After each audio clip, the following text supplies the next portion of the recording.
दोस्तों एक लड़के का पैर उसके शादी से महज 2 दिन पहले ही टूट जाता है। फिर लोग उसको अस्पताल लेके पहुंचते हैं। उसकी पैर की सर्जरी होती है। लड़के को देखने के लिए तमाम सारे लोग अस्पताल पहुंचते हैं और अस्पताल से लौट जाते हैं देखकर। तो लड़की भी अस्पताल आती है जिसकी 2 दिन बाद उस लड़के से शादी होने वाली थी। लड़की उसको देखने के लिए आती है, लेकिन लड़की की दिल नहीं करता है कि उस लड़के को छोड़ करके ऐसे हालात में वो वापस घर जाए। वो उसकी लड़के की सेवा करना लड़की चाहती थी। दोस्तों घर वालों की पूरी सहमति से उसी अस्पताल में वो लड़की ठहर जाती है। एक प्राइवेट कमरा लिया जाता है जिसमें उस लड़के को शिफ्ट किया जाता है। वो लड़की उस लड़के के साथ रहती, उसकी सेवा करती, उसको दवा पानी देती, हाथ से खाना खिलाती, काफी सारे देखभाल करती, उसको सहारा देती, उसका सर दबाती, उससे काफी बातें करती, तमाम अच्छी अच्छी बातें करती। अब लोग उस लड़की की काफी तारीफ करते हैं कि लड़की कितनी अच्छी है कि शादी हुई नहीं लेकिन इस तरीके से सेवा कर रही है। साथियों जब 15 दिन करीब बीतते हैं, लड़का कुछ ठीक होता है। उस लड़की की कंधे का सहारा लेकर 5-10 कदम लड़का चलने लगता है। तभी एक दिन रात को वो बहकी बहकी बातें करने लगता है। लड़की शर्मा उठती है, कहती है आज आप ये कैसी बातें कर रहे हो। वो उसके सामने रिश्ता बनाने की चाहत लड़का रखता है तो उसको लड़की मना करती है, लेकिन वो हद से ज्यादा रिक्वेस्ट करने लगता है लड़का। लड़की बार बार उसको मना करती है, लेकिन साथियों प्राइवेट वार्ड के अंदर अस्पताल के भीतर वो लड़का उस लड़की को इतना मजबूर कर देता है कि जिसकी कोई सीमा ही नहीं होता है। साथियों काफी इंटरेस्टिंग कहानी है, बहुत सारी अनोखी कहानी है। पूरी कहानी इस वीडियो के माध्यम से समझेंगे, लेकिन आपसे एक अनुरोध रहेगा, वीडियो को लाइक और चैनल को सब्सक्राइब जरूर कीजिएगा और वीडियो को शेयर कीजिएगा ताकि हम आपको इस तरह की कहानी सुनाते रहें। ये हरियाणा के भिवानी जिले की कहानी होती है। जो लड़का होता है उसका नाम दीपक होता है। उसकी शादी होती है। शादी के 2 दिन में बचे थे। सारे मेहमान घर आ चुके थे। अप्रैल का महीना होता है, गर्मी का मौसम होता है।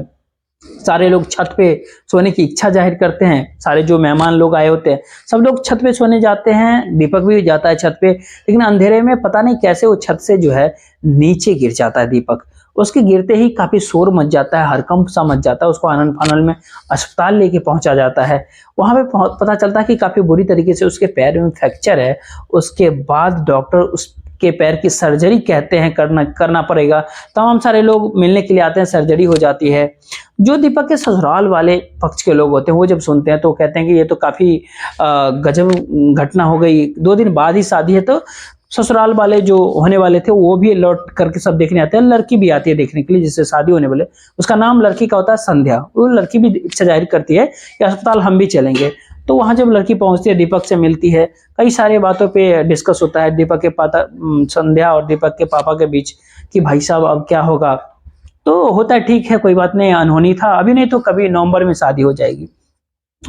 दोस्तों जब सब लोग वापस लौट जाते हैं, जो संध्या होती है वो लड़के को देखती है तो लड़के को देख करके दया आ जाती है। उसका छोड़ करके जाने का उसका मन नहीं करता, उसका दिल नहीं भरता। तो वो अपनी मम्मी से कहते हैं कि मम्मी अगर मैं यहीं ठहर जाऊं, अगर इनकी सेवा करती, इनकी देखभाल करती, मेरा दिल नहीं करता, मेरा मन नहीं मानता इनको छोड़ करके जाने की। उसकी माँ अपने पति से कहती है, यानी संध्या के पिता से, और सारे लोग विचार विमर्श करते हैं। काफी लोग खुश होते हैं कि इतना अच्छा विचार है। वो उसको वहां पे संध्या को रहने के लिए इजाजत दे देते हैं। एक प्राइवेट कमरा लिया जाता है जिसे हमने बताया, और दीपक को उस कमरे में रख दिया जाता है। अब काफी अच्छे तरीके से संध्या सेवा करती है दीपक के, दिन रात उसकी सेवा में जुटी रहती है। डॉक्टर भी काफी तारीफ करते हैं कि कोई कितना भी सगा हो अपने मरीज के इस तरह से देखभाल तो नहीं करता। उसके बाद दिन में जब आते थे तो संध्या की तारीफ किया करते थे कि कितनी अच्छी दीपक को पत्नी मिलने वाली है क्योंकि इतनी सेवा कर रही है। धीरे धीरे समय बीतते जाता है, उसकी सेवा करते जी जान से जुटी रहती है संध्या। दीपक की सेवा में सहारा देती है अपने कंधे का, उससे काफी अच्छी बातचीत करती है। कभी कभी फ्यूचर भविष्य की प्लानिंग करती है कि शादी के बाद क्या करेंगे। कभी कभी अपने पास्ट बीते हुए समय के बारे में बात की, कहाँ से पढ़ाई क्या क्या किया। दीपक अपने जॉब के बारे में बात करता है, मतलब क्योंकि अच्छा खासा दीपक जॉब भी करता था। ऐसे ऐसे करीब 15 दिन का 2 सप्ताह का समय बीत जाता है। दीपक जो उसके कंधे का सहारा लेकर के उसके कंधे के ऊपर हाथ रख करके कुछ कदम चलने भी जब लगा उसी रूम के भीतर, तो डॉक्टरों ने कहा कि बेटा आपकी जो है परसों छुट्टी कर दी जाएगी। तो जैसे ये बात संध्या सुनी, उसके चेहरे पे थोड़ी सी उदासी छा गई। दीपक भी थोड़ा सा उदास हो गया क्योंकि दोनों एक दूसरे को तब तक इतना प्यार करने लगे थे कि अस्पताल के तमाम दुश्वारियों के बावजूद भी उनका वहां से जाने का मन ही नहीं कर रहा था। लेकिन साथियों वो 2 दिन बाद उनकी छुट्टी होने वाली होती है। डॉक्टर ने जैसा बताया, उसी दिन रात को जो दीपक होता है वो संध्या के सामने अजीब सा डिमांड करता है। संध्या जो है वो मना करती है, कहती है कि कैसे आप बहकी बहकी बातें करते हो, इस तरह से बात करते हो तो अच्छा नहीं लगता, अब तक तो इतने अच्छे से थे।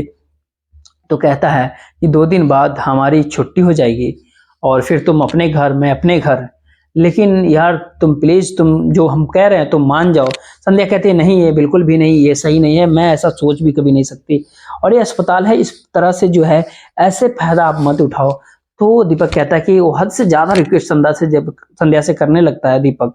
तो अब संध्या जो क्या करती, ऐसी ऐसी कस्में देने लगती है, ऐसे ऐसी बातें कहने लगता है दीपक। तो संध्या मजबूर हो जाती है, जैसे तरस खा जाती है, और दीपक जैसा कहता है संध्या उसे मान जाती, मजबूर हो जाती। क्या करती, अगले दिन वैसे ही वो करता है।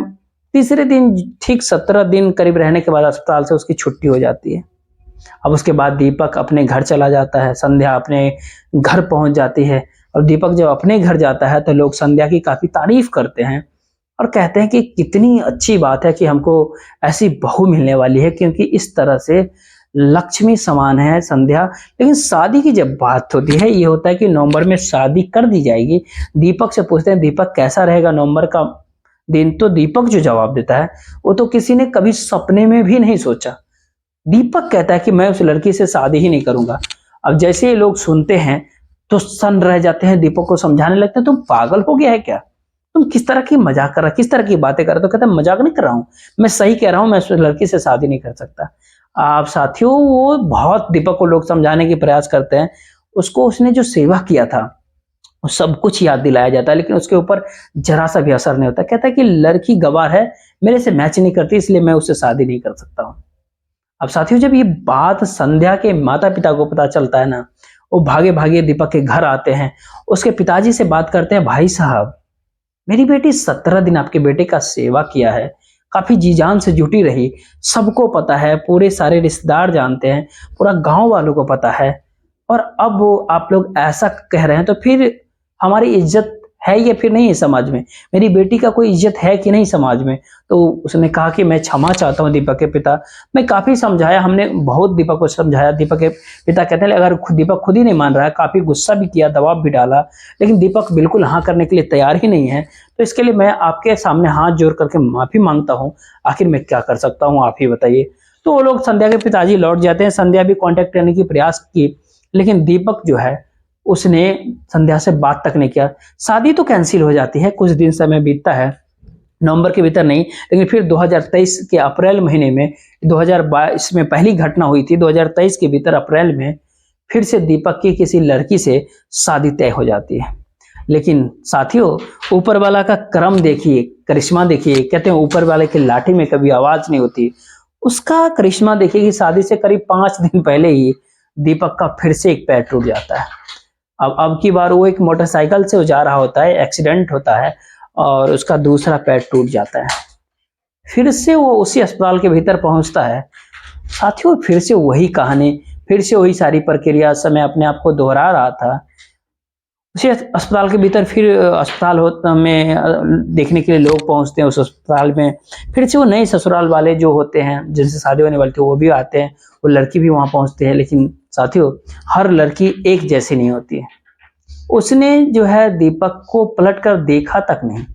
वो लड़की जो होती है अपने माता पिता के काफी कहने के बाद आई थी अस्पताल दीपक से मिलने के लिए, लेकिन उसने दीपक से बात तक नहीं किया।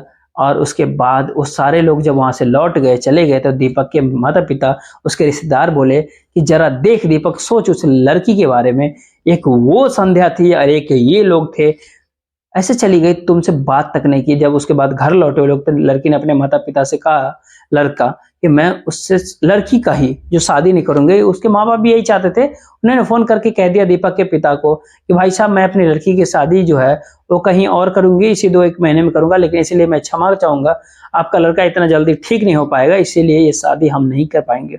अब दीपक की ये थी शादी, ये भी शादी टूट जाती है। अब साथियों, वो उस अस्पताल के भीतर जब दीपक पहुंचा था, पैर टूटा था, तो एक नर्स होती है, एक सिस्टर जो होती है अस्पताल की, जिसकी संध्या से दोस्ती हो जाती है, उसका नंबर ले लेती है। और वहां से जाने के बाद भी दोनों एक दूसरे से काफी बातचीत किया करते हैं। उस सिस्टर को पता होता कि ये जो लड़का दीपक है ये संध्या को शादी के लिए मना कर दिया था, क्योंकि दोनों में अक्सर बातचीत हुआ करती थी। उसी दिन सिस्टर ने संध्या को फोन लगाया कि संध्या ऐसी ऐसी बात है, दीपक जो है उसका फिर से अस्पताल आया है, उसका अब की बार उसका दूसरा पैर टूट गया है और उसका शादी 5 दिन बाद है। संध्या हैरान हो गई, देख क्या बात हो गई। सिस्टर ने कहा कि मैं सही कह रहा हूँ, ऑपरेशन भी हुआ, अब की बार चोट हल्की है, लेकिन ये है कि फिर भी ठीक होने में इसको करीब महीने भर समय तो लग ही जाएंगे। अस्पताल के भीतर उसको कम से कम हफ्ते भर रहना पड़ेगा। अब संध्या जो होती है वो सोचती है कि यही समय है उसको सबक सिखाने का। एक दिन वो सुबह सुबह अस्पताल पहुंच जाती है, अपना मुंह को बांध रखी होती है, कमरे के भीतर आती है, दीपक की माँ उसके पास ही बैठी होती है, उसके पैर छू लेती है। वो नहीं पहचान पाती, सोचती है कौन सी लड़की है, लेकिन साथियों जो दीपक जो है वो पहचान जाता है संध्या को और उसको देखते ही काफी फपक होकर के रोने लगता है दीपक। उसकी माँ हैरान होती है कि कौन है, आखिर दीपक क्यों रो रहा है। जब वो रुमाल अपने चेहरे से हटाती है, चेहरा दिखाती है, तो हैरान रह जाती है दीपक की माँ भी, वो भी काफी रोने लगती है। उसको गले लगा लेती है, कहता है बेटा मुझे माफ कर दो, हम सबको तो माफ कर दो, इसने इतनी बड़ी गलती की थी, इसकी एक कर्मों का सजा है। तो साथियों दीपक भी यही कहता है कि सॉरी, हमने काफी बड़ी गलती किया, हमें तुम माफ कर दो, मेरा एक्सीडेंट नहीं हुआ, ये मेरे कर्मों का ही फल है। वो अपना हाथ संध्या की तरफ बढ़ाता है, लेकिन संध्या जो है संकोच करते हुए उसका हाथ थामती है और उसे अपने पास खींचता है और अपने माथे से लगाकर रोने लगता है। दीपक कहता है तुम जहां भी रहोगी सुखी रहोगे, मैं हमेशा ऐसे ही ठोकरें खाता रहूंगा।